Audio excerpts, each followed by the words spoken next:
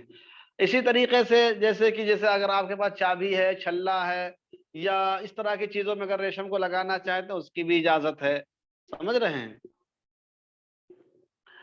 وفی القنیہ، اور قنیہ کے اندر لکھا ہوا ہے، یحسن للفقہاء لف عمامۃ طویلۃ، فقہائے کرام کے لیے، اہل علم کے لیے بات زیادہ بہتر معلوم ہوتی ہے کہ وہ لمبے لمبے عمامے باندھیں، ولبس ثیاب واسعۃ، اور وسیع و عریض کپڑے پہنے، بالکل چست اور بدن سے لگا ہوا نہیں پہننا چاہیے علماء اور فقہا کو، بلکہ علماء اور فقہا کو ڈھیلا ڈھالا کپڑا پہننا چاہیے، شاندار قسم کا، جیسے خلافت عثمانیہ کا امامہ ہوتا ہے نا، دیکھا کہ نہیں دیکھا ہے؟ وہ خلافت عثمانیہ میں جو خلفاء گزرے ہیں، اور جو قاضی اتنا بڑا امامہ باندھتے تھے کہ لگتا ہے کہ بہت بڑا کدو رکھا ہوا ہے، تو اس طریقے کا امامہ بھی کیا ہے، باندھ سکتے ہیں، باندھنا چاہیے علماء کو۔ وفیہا، اور قنیہ ہی کے اندر لکھا ہوا ہے، لا بأس بشد خمار اسود علی عینیہ من ابریس لعذر، کسی عذر کی وجہ سے، کسی بیماری کی وجہ سے آنکھ کے اوپر ریشم کا کالا کپڑا باندھنے میں بھی کوئی حرج نہیں ہے۔ قل، تو مصنف کہتے ہیں کہ میں کہتا ہوں امین الرمد، اور اسی عذر میں سے آشوب چشم بھی ہے۔ اگر کسی آدمی کو آشوب چشم کی شکایت ہو گئی ہو، آنکھوں سے بار بار پانی نکلتا ہو، آنسو نکلتا ہو، تو وہ بھی رکھ سکتا ہے، سمجھ رہے ہیں، بشرطے کہ محبوبہ کے یاد میں نہ نکلے، اس لیے کہ وہ کوئی بیماری نہیں ہے، وہ بیماری ایسی ہوتی ہے کہ اس کو ہمارے جو فقہاء ہیں اس کو بیماری نہیں سمجھتے ہیں، دنیا والے تو اس کو بہت بڑا بیمار سمجھتے ہیں۔ تو وَمِنْهُ الرَّمَدُ، اسی میں سے آشوب چشم ہے، کہ کسی کو آشوب چشم کی شکایت ہو تو وہ بھی ریشم کا کپڑا آنکھ میں باندھ سکتا ہے۔ وفی شرح الوہبانیۃ عن المنتقى، اور شرح وہبانیہ میں منتقا کے حوالے سے بات لکھی ہوئی ہے، لا بأس، یہ کسی نے سوال بھی کیا تھا ایک دو دن پہلے، وہ آ رہا ہے اب، لا بأس بعریۃ القمیص وزرہ من الحریر، ریشم کے دھاگے سے بٹن بنانے میں اور کاج میں، قمیص کے کاج میں استعمال کرنے میں کوئی حرج نہیں ہے، سمجھ رہے ہیں۔ ریشم کے کپڑے سے، ریشم کے دھاگے سے بٹن بنانا کیسے ہوگا؟ جیسے اس کے اندر کچھ رکھ کے اس کو بٹن گول کر کے بنا دیا، سل دیا، بٹن بن گیا، پہلے ایسے چلتا تھا، یا اسی کے دھاگوں کو اس طریقے سے کیا کہ وہ کیا کہتے ہیں، گول گول بہترین بٹن ٹائپ کا بن گیا، تو طریقہ ہوتا ہے بنانے والوں کے پاس۔ تو ریشم کا اگر بٹن بنایا جائے یا اس کا کاج بنایا جائے تو اس میں کوئی حرج نہیں ہے، لِأَنَّهُ طَبْعٌ، اس لیے کہ چیزیں طبعاً ہوتی ہیں، اصلاً نہیں ہوتی ہیں، اور آپ نے قاعدہ پڑھا ہے کہ بہت سی چیزیں طبعاً جائز ہو جاتی ہیں، قد یجوز طبعاً ما لا يجوز قصدن او ابتداءً، کہ بہت سی چیزیں طبعاً جائز ہوتی ہیں لیکن قصدن اور اصلاً درست نہیں ہوتی ہیں، تو طبعاً درست ہے۔ وفی التاتار خانیت عن السیر الکبیر، اور فتاوی تاتار خانیہ میں جو کہ ہندوستان ہی کے ایک عالم کی لکھی ہوئی کتاب ہے، علامہ عالم ابن العلا حنفی کی، جن کی وفات سن 786 ہجری کی ہے، انہوں نے السیر الکبیر کے حوالے سے ایک بات لکھی ہے، لا بأس بأزرار الدیباج والذہب، کہ سونا اور چاندی اور ریشم کے بٹن استعمال کرنے میں بھی کوئی حرج نہیں ہے۔ سمجھ رہے ہیں؟ کوئی حرج نہیں ہے۔ تو سونے کا بٹن بھی استعمال کر سکتے ہیں۔ وفیہا عن مختصر التحاوی، اور اسی کے اندر مختصر تحاوی کے حوالے سے لکھا ہوا ہے، لا یکرہ علم الثوب من الفضہ ویکرہ من الذہب، کہ چاندی سے کپڑے کے اوپر نقش و نگار کرنا مکروہ نہیں ہے اور سونے سے مکروہ ہے۔ لیکن آپ بتائیے کیا یہ بات صحیح ہے؟ مختصر تحاوی کی بات درست ہوگی کہ چاندی سے تو آپ اجازت دے رہے ہیں لیکن سونے کی اجازت نہیں دے رہے ہیں اس سے پھول بوٹے بنانے کی، حالانکہ ابھی پہلے آ چکا ہے کہ دونوں کا بنا سکتے ہیں بشرطے کہ 4 انگلی سے زیادہ نہیں ہونا چاہیے۔ تو مختصر تحاوی کے حوالے سے لکھا ہوا ہے کہ چاندی سے پھول بوٹا کپڑے پر بنانا تو مکروہ نہیں ہے لیکن سونے سے مکروہ ہے۔ قالو، فقہا نے فرمایا، وہذا مشکل، لیکن تاتار خانیہ نے مختصر تحاوی کے حوالے سے جو یہ بات لکھی ہے یہ قابل اشکال ہے۔ وہذا مشکل، یہ کیا ہے؟ قابل اشکال ہے۔ کیوں قابل اشکال ہے؟ فقد رخص الشرع فی الکفاف، کیونکہ شریعت نے دامن میں استعمال کرنے کی اجازت دی ہے، والکفاف قد یکون من الذہب، اور دامن میں استعمال کرنا کبھی کبھی کیا ہے؟